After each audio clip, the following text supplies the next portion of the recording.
آپ حضرات کی گرمی کا الحمدللہ پورا احساس ہے، چونکہ مسجد کی جگہ کم ہے۔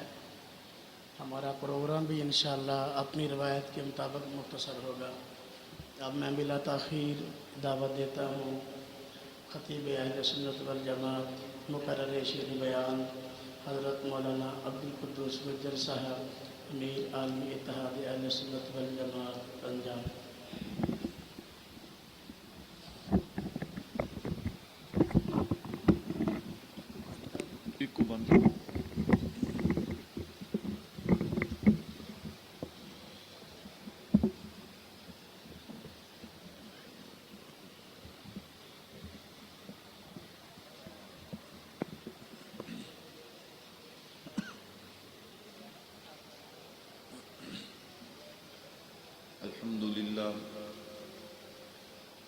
الحمد لله نحمده ونستعينه ونستغفره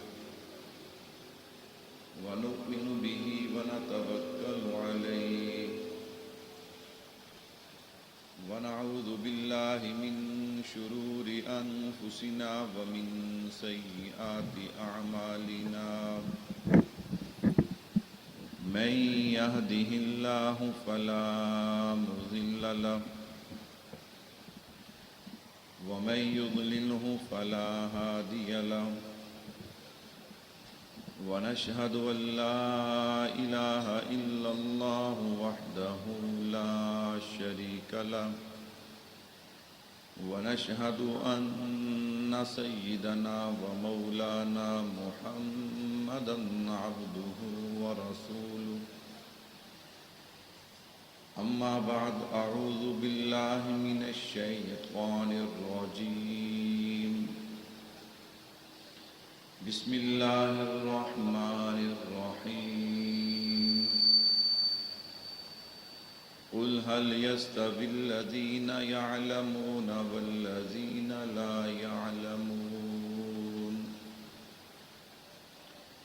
اللهم صل على محمد وعلى آل محمد كما صليت على إبراهيم وعلى آل إبراهيم إنك حميد مجيد اللهم بارك على محمد وعلى آل محمد كما باركت على إبراهيم وعلى آل إبراهيم إنك حميد مجيد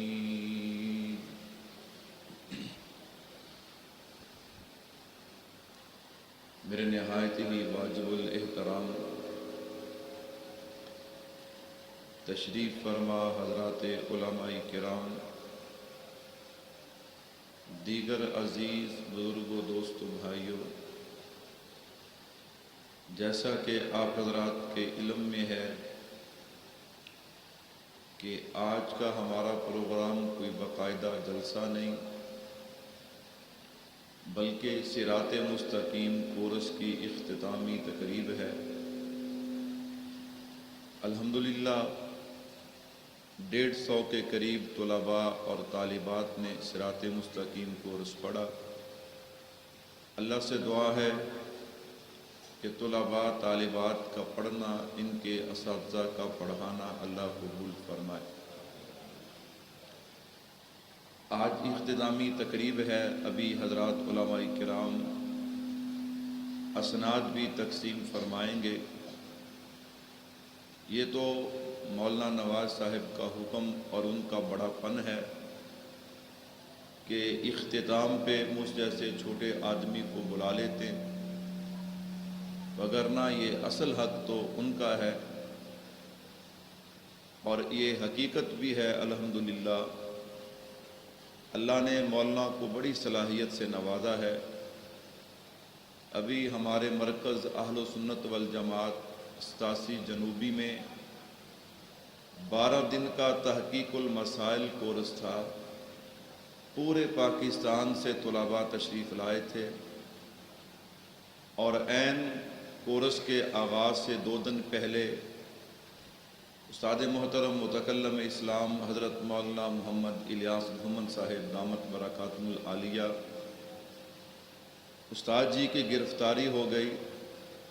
اب پریشانی تو ہوتی ہے، لیکن الحمدللہ پوری جماعت کو اعتماد تھا کہ ہمارے پاس مولانا نواز صاحب موجود ہے۔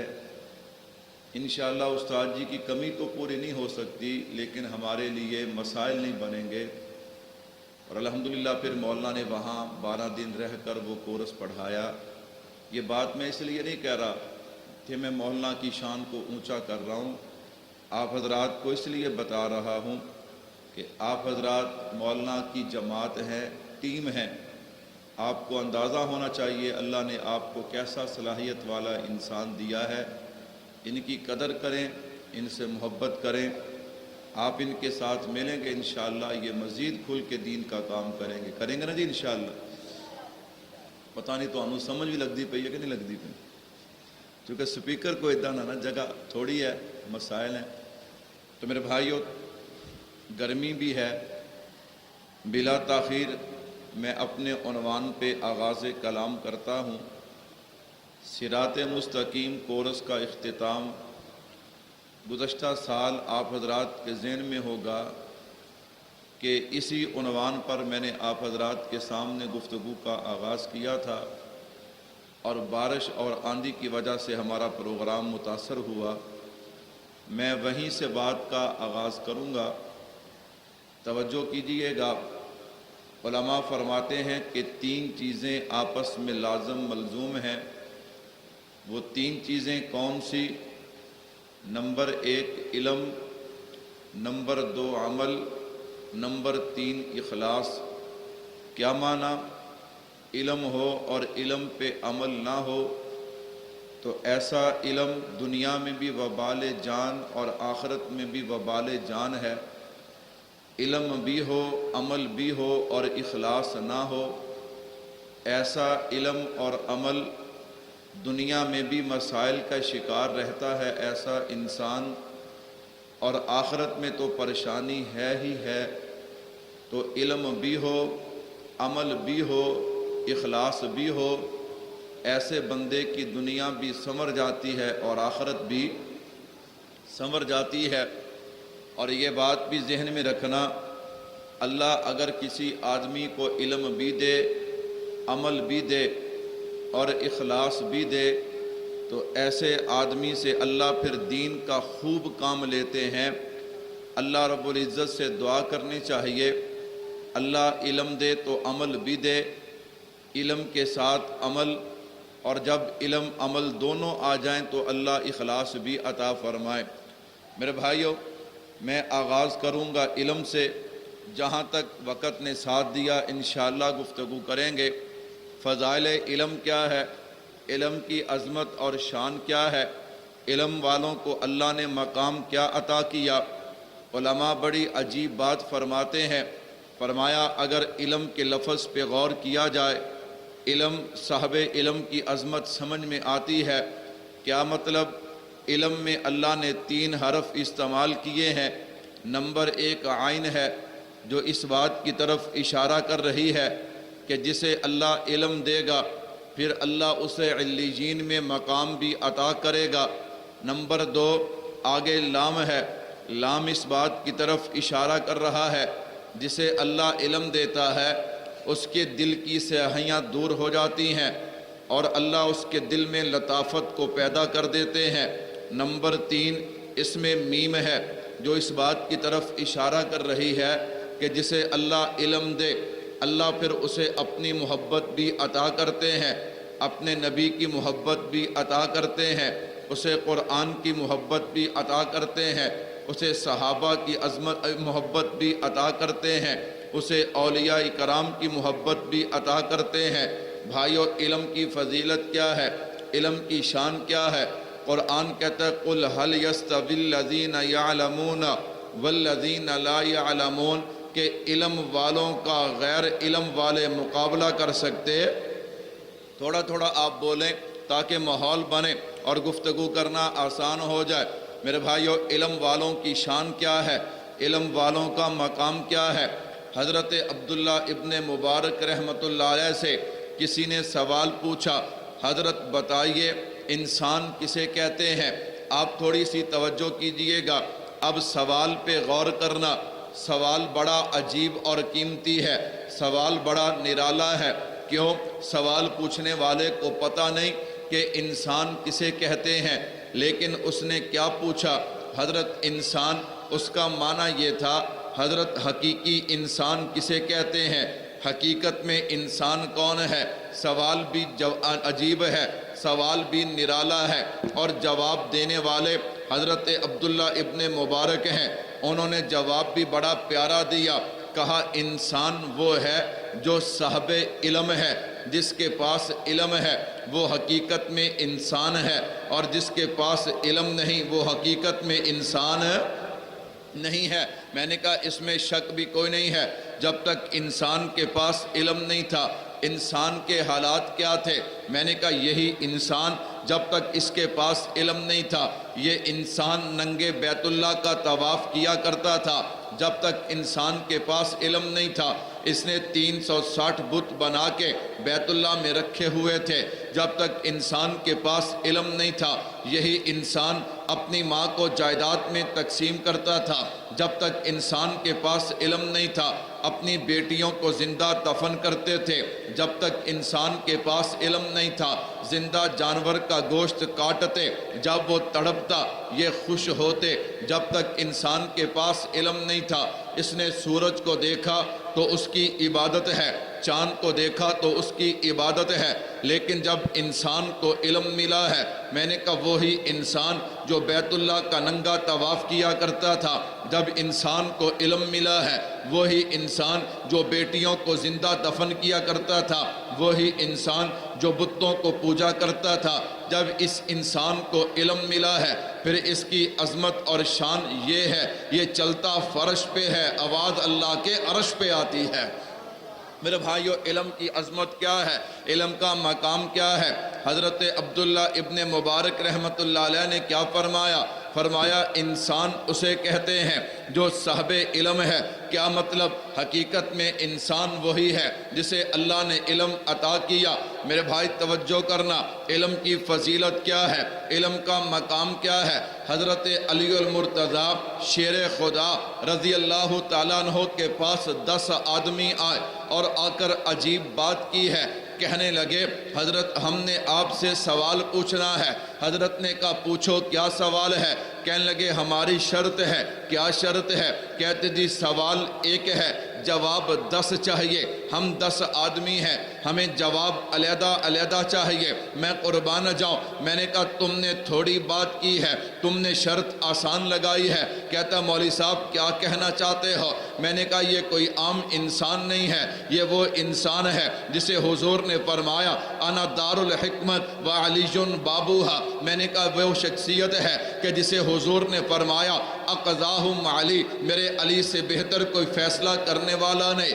میرے علی سے بہتر کوئی جواب دینے والا نہیں۔ میں نے کہا تم نے تو یہ کہا نا کہ سوال ایک ہے جواب 10 چاہیے، اگر تم یہ کہتے نا کہ سوال ایک ہے جواب 100 چاہیے تو میرا نظریہ ہے حضرت علی 100 جواب بھی عطا کر دیتے، 100 جواب فرما دیتے۔ خیر انہوں نے کیا کہا؟ انہوں نے کہا علی سوال ایک ہے اور جواب اس تو بہت تھکے بیٹھے ہو یار، گرمی میں بھی لگ رہی ہے تو بھی لگ رہی ہے، ایویں نہیں، کتنے جواب؟ ایک بیٹھے دور ہو، میں نے کہا سارے بولو کتنے جواب چاہیے؟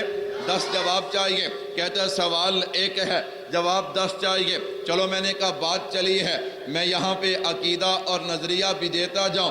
کچھ لوگ کہتے ہیں مولوی صاحب دیوبند کی ساری باتیں ٹھیک ہیں۔ میں نے کہا ٹھیک کون سی نہیں ہے؟ کہتا بس ایک بات ہے۔ میں نے کہا کون سی بات؟ کہتا ہے تم جناب علی کو نہیں مانتے۔ میں نے کہا عجیب جاہل انسان ہے، تجھے کس نے کہا کہ ہم جناب علی کو نہیں مانتے؟ کہتا جی آپ کیا مانتے ہیں؟ میں نے کہا سن ہم جناب علی کو کیا مانتے ہیں، ہم جناب علی کو حسنین کا پدر مانتے ہیں، فاطمۃ الزہرا کا شوہر مانتے ہیں، حضور کا برادر مانتے ہیں، فاتح خیبر مانتے ہیں، نڈر شیر ببر مانتے ہیں، بہادر اور صفدر مانتے ہیں۔ ہم حضرت علی کو صاحب ذوالفقار مانتے ہیں، حیدر کرار مانتے ہیں، سنیوں کا سردار مانتے ہیں۔ میں نے کہا بھائی فرق اتنا ہے، تو صرف ذات علی کو مانتا ہے، تو صرف حضرت علی کا نام لیتا ہے، تو حضرت علی کی بات کو نہیں مانتا۔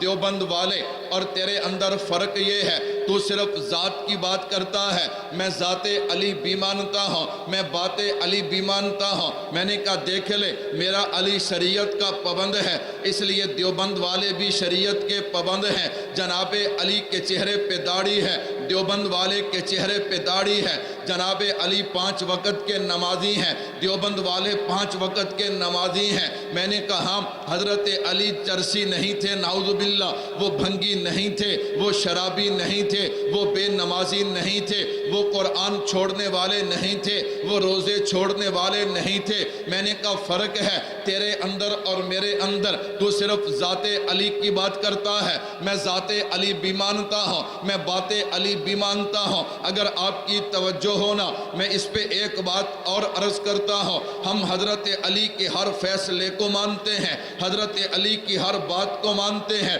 سنیو توجہ کرنا، ایک دن اتفاق ایسا ہوا، ادھر سے حضرت علی آ گئے، ادھر سے حضرت ابو بکر صدیق آ گئے، دونوں ایک جگہ پہ جمع ہو گئے۔ اب آگے جانے کا راستہ ایک ہے۔ میں نے کہا بعض دفعہ یوں ہوتا ہے، استاد شاگرد جمع ہو گئے تو شاگرد کیا کہتا ہے، استاد جی آگے آپ چلیے نا، آپ بڑے ہیں۔ اگر پیر اور مرید جمع ہو جائیں تو مرید کہتا ہے حضرت آپ آگے چلیے نا، آپ بڑے ہیں۔ حضرت ابو بکر بھی آ گئے، حضرت علی بھی آ گئے، آگے جانے کا راستہ ایک ہے۔ حضرت علی فرمانے لگے ابو بکر آپ آگے چلیے، آپ بڑے ہیں۔ حضرت ابو بکر فرمانے لگے علی آپ آگے چلیے، آپ کا شان زیادہ ہے۔ میں نے کہا دیکھ لے، یہی تو حقیقت میں تصویر ہے رحماء بینہم کی۔ وہ کہتے ہیں حضرت آپ چلیے، وہ کہتے ہیں حضرت آپ چلیے، تو کہتا ہے لڑائی ہے، میں کہتا ہوں نہیں، صحابہ آپس میں بھائی بھائی ہیں۔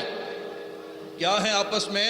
بھائی بھائی ہیں۔ بھائیو توجہ کرنا، حضرت علی رضی اللہ تعالیٰ عنہ نے بات کا آغاز کیا، کہا ابو بکر آپ آگے چلیے، آپ بڑے ہیں۔ حضرت ابو بکر نے فرمایا علی آپ چلیے، فرمایا میں دلیل دیتا ہوں۔ ابو بکر، اللہ کے نبی نے فرمایا اگر میں دنیا میں کسی کو اپنا خلیل بناتا تو ابو بکر کو بناتا، لیکن اسلام میں بھائی چارہ ہے، ابو بکر تو میرا بھائی ہے، اس لیے آپ چلیے نا۔ آپ کو حضور نے بھائی فرمایا۔ حضرت ابو بکر صدیق مسکرائے، کہا علی میں نے بھی نبی سے سنا، علی انت اخی فی الدنیا والآخرہ، علی آپ آگے چلیے۔ حضرت علی فرمانے لگے آپ آگے چلیے، کیوں؟ میں نے حضور سے سنا ما صب اللہ فی صدری الا وقد صببتہ فی صدری ابی بکر، کہ اللہ نے میرے سینے میں جو ڈالا میں نے ابو بکر کے سینے میں ڈال دیا، آپ آگے چلیے نا۔ فرمایا علی میں نے بھی حضور سے سنا ہے انا دار الحکمت وعلی بابوہا، آپ آگے چلیے۔ حضرت علی فرمانے لگے ابو بکر آپ چلیے نا، آپ کی بیٹی نبی کے گھر میں ہے۔ فرمایا علی آپ چلیے نا، کیوں؟ نبی کی بیٹی آپ کے گھر میں ہے۔ سیدنا علی المرتضیٰ نے عجیب بات فرمائی، فرمایا ابو بکر آپ آگے چلیے۔ فرمایا کیوں؟ فرمایا اس لیے سارے صحابہ موجود تھے، نبی نے آپ کا ہاتھ پکڑ کے آپ کو مصلی پہ کھڑا کر دیا، جسے نبی آگے کرے علی اسے پیچھے کر سکتا؟ میں نے کہا یہ جناب علی ہیں۔ میں عرض کر رہا تھا ہم ذات علی بھی مانتے ہیں، ہم بات علی بھی مانتے ہیں، تو انہوں نے کیا کہا؟ کہا علی سوال ایک ہے اور جواب 10 چاہیے، ذرا علم کی فضیلت کو سننا۔ فرمایا سوال کیا ہے؟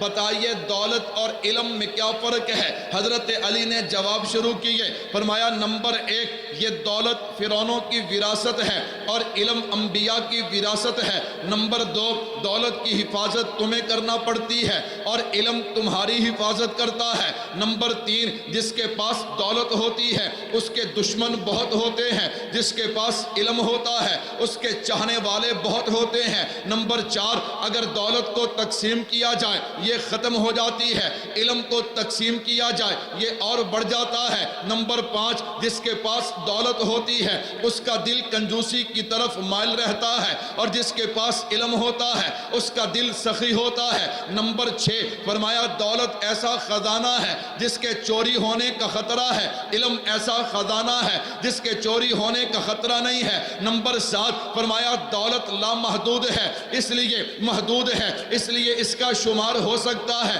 علم لامحدود ہے اس کا شمار نہیں ہو سکتا۔ نمبر 8، فرمایا وقت گزرنے کے ساتھ دولت کم ہو جاتی ہے اور علم بڑھ جاتا ہے۔ نمبر 9، فرمایا جس کے پاس دولت ہوتی ہے اکثر اس کے دل و دماغ پہ سیاہی چھا جاتی ہے اور جس کے پاس علم ہوتا ہے اس کے دل و دماغ روشن ہو جاتے ہیں۔ نمبر 10، فرمایا اس دولت نے فرعون اور نمرود جیسے انسان پیدا کیے جنہوں نے خدائی کا دعویٰ کیا، اور علم نے ایسے انسان پیدا کیے جنہوں نے پہلے خدا کو پہچانا، پھر خدا کی تصدیق کی ہے، خدا کو مانا ہے، پھر خدا کے کہنے پہ سب کچھ قربان کر دیا ہے۔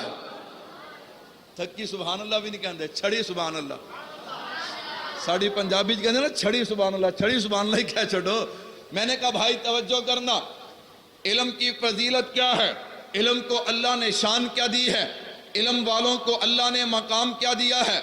قرآن کہتے ہیں قُلْ هَلْ يَسْتَوِي الَّذِينَ يَعْلَمُونَ وَالَّذِينَ لَا يَعْلَمُونَ، کہ جن کے پاس علم ہے، علماء بیٹھے ہیں، علم سے مراد کون سا علم ہے؟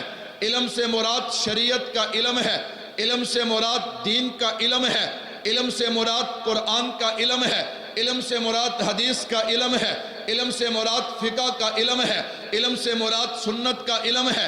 تو اللہ رب العزت کیا فرماتے ہیں؟ قُلْ هَلْ يَسْتَوِي الَّذِينَ يَعْلَمُونَ وَالَّذِينَ لَا يَعْلَمُونَ۔ چلو میں اس بات کو تھوڑا سا اور آگے چلاتا ہوں۔ حضرت سلیمان علیہ السلام بڑی عجیب بات ارشاد فرمایا کرتے تھے، فرمایا کرتے تھے لوگو اللہ نے مجھے اختیار دیا 3 چیزوں میں، وہ 3 چیزیں کون سی ہیں؟ نمبر 1 علم، نمبر 2 بادشاہت، نمبر 3 مال۔ فرمایا میرے پیارے ان تینوں میں سے ایک کا تو انتخاب کر لے، چاہے علم کا انتخاب کر لے، چاہے مال کا انتخاب کر لے، چاہے بادشاہت کا انتخاب کر لے۔ حضرت پھر آپ نے کیا کیا؟ فرمایا میں نے علم کا انتخاب کیا، اللہ نے علم کے صدقے سے مجھے مال بھی دے دیا اور بادشاہت بھی عطا کر دی ہے۔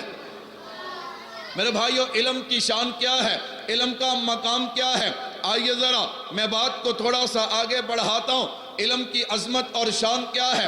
چلو بات تھوڑی سی آسان کر کے آپ کے ذوق کے مطابق آپ حضرات کے سامنے پیش کر دیتا ہوں۔ میں نے عرض کیا قرآن کہتا ہے کہ علم والوں کا کوئی مقابلہ کر سکتا؟ کیا خیال ہے علم والوں کا کوئی مقابلہ کر سکتا؟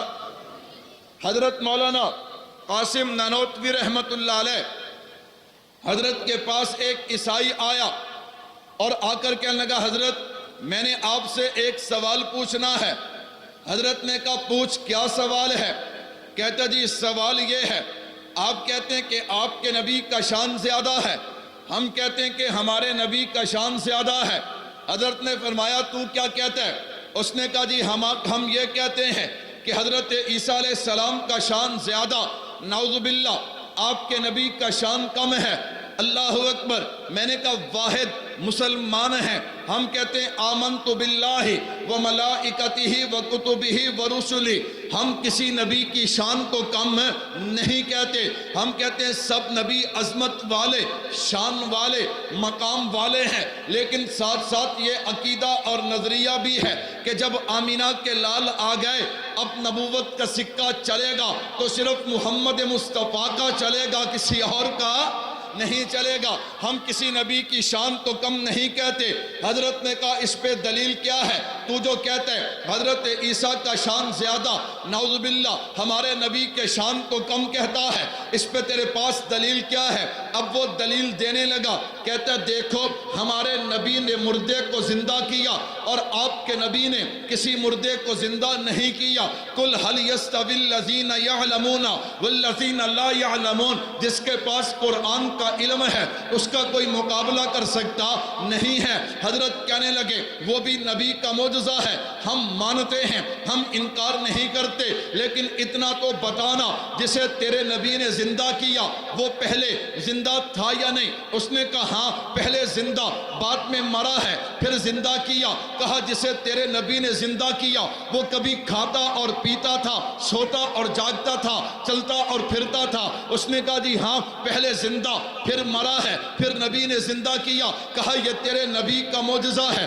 جو پہلے زندہ وہ مرا تو اسے زندہ کر دیا۔ یہ میرے نبی کا معجزہ ہے کہ ابو جہل مٹھی میں کنکر لے کے آیا، یہ وہ کنکر ہیں جو کبھی بولے نہیں، یہ وہ کنکر ہیں جو کبھی چلے اور پھرے نہیں، یہ وہ کنکر ہیں جنہوں نے کبھی کلام نہیں کیا، جنہوں نے کبھی کھایا اور پیا نہیں ہے۔ ابو جہل مٹھی میں لے کے آیا، میرے محبوب نے اشارہ کیا، وہ کلمہ پڑھتے ہیں اشہد ان لا الہ الا اللہ واشہد ان محمدن عبدہ ورسولہ۔ تو پھر مجھے کہنے دینا، حضرت نانوتوی نے فرمایا فرق یہ ہے تیرے نبی نے اسے زندہ کیا جو پہلے زندہ پھر مرا، پھر تیرے نبی نے زندہ کیا، اور جسے میرے نبی نے زندہ کیا وہ کبھی زندہ نہیں تھا، میرے نبی نے اشارہ کیا اسے زندگی مل گئی ہے۔ یہی تو معنی ہے قُلْ هَلْ يَسْتَوِي الَّذِينَ يَعْلَمُونَ وَالَّذِينَ لَا يَعْلَمُونَ، کہ قرآن والوں کا کوئی مقابلہ کر سکتا؟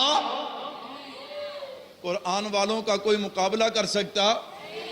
میں نے کہا اسی پہ آگے چلیے۔ میرے اور آپ کے اکابر میں سے حضرت امام اعظم ابو حنیفہ سب کہہ دو رحمت اللہ علیہ، سارے نہیں کہتے سب کہہ دو رحمت اللہ علیہ۔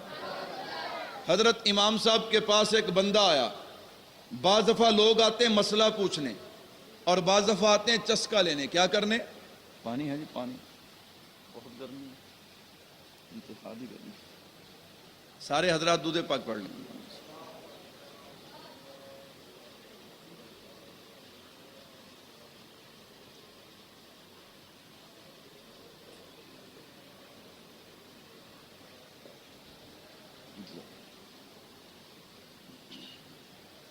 میں نے کہا بعض دفعہ لوگ مسئلہ پوچھتے ہیں، کیا کرتے ہیں؟ اور بعض دفعہ لوگ چسکا لینے آتے ہیں۔ تو میں نے کہا حضرت امام صاحب کے پاس ایک بندہ آیا، آ کر کہنے لگا امام صاحب میں نے آپ سے ایک سوال پوچھنا ہے۔ حضرت نے کہا پوچھ۔ قُلْ هَلْ يَسْتَوِي الَّذِينَ يَعْلَمُونَ وَالَّذِينَ لَا يَعْلَمُونَ۔ میں شارٹ کٹ چلتا ہوں تاکہ جلدی بات پوری ہو جائے۔ حضرت امام صاحب نے کہا کیا سوال ہے؟ اس نے کہا جی اس بندے کے بارے میں کیا خیال ہے جس میں 7 چیزیں پائی جائیں؟ حضرت نے فرمایا 7 چیزیں کون سی ہیں؟ نمبر 1 وہ غیب کی تصدیق کرتا ہو۔ آپ حضرات جانتے ہیں کہ جو چیز سامنے ہو تصدیق اس کی کرنی چاہیے، غیب کی تصدیق نہیں کرنی چاہیے۔ نمبر 2 کہا جی وہ مردار بھی کھا لیتا ہے۔ نمبر 3 یہود و نصارہ کی بات کی تصدیق کرتا ہے۔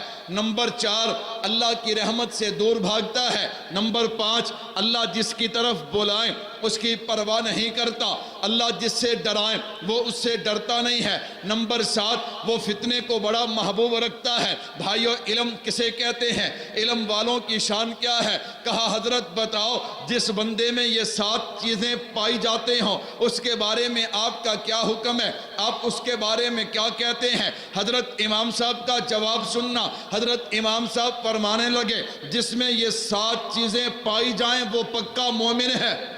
وہ پکا، اس نے کہا حضرت پکا مومن کیسے ہے جس میں یہ 7 چیزیں پائی جائیں؟ وہ پکا مومن کیسے ہے؟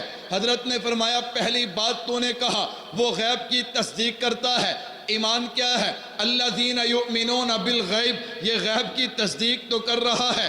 نمبر 2 تو نے کہا مردار بھی کھا لیتا ہے۔ کہا یہ مچھلی جب پانی سے باہر آتی ہے تو ذبح تو نہیں کرتا، وہ مردہ ہوتی ہے، وہ مردار بھی کھا لیتا ہے۔ نمبر 3 تو نے کہا یہود و نصارہ کے قول کی تصدیق کرتا ہے۔ قرآن میں ہے لیست الیہود علی الشیء، اور جناب اسی طرح لیست النصارى علی الشیء، وہ قرآن کی اس آیت کو مانتا ہے، اس کی تصدیق کرتا ہے۔ نمبر 4 تو نے کہا وہ اللہ کی رحمت سے دور بھاگتا ہے، یہ بارش اللہ کی رحمت ہے، جب بارش ہوتی ہے ہم چھپ جاتے ہیں ہمارے کپڑے خراب نہ ہو جائیں۔ نمبر 5 تو نے کہا جس کی طرف اللہ بلاتا ہے اس کی پرواہ نہیں کرتا، اللہ جنت کی طرف بلاتے ہیں وہ کہتا ہے اللہ جنت نہیں مجھے تیری رضا چاہیے۔ نمبر 6 اللہ جس سے ڈراتے ہیں وہ اس سے ڈرتا نہیں ہے، اللہ جہنم سے ڈراتے ہیں وہ کہتا جہنم مجھے تیری پرواہ نہیں، مجھے اپنے رب کی پرواہ ہے، میرا رب ناراض نہ ہو جائے۔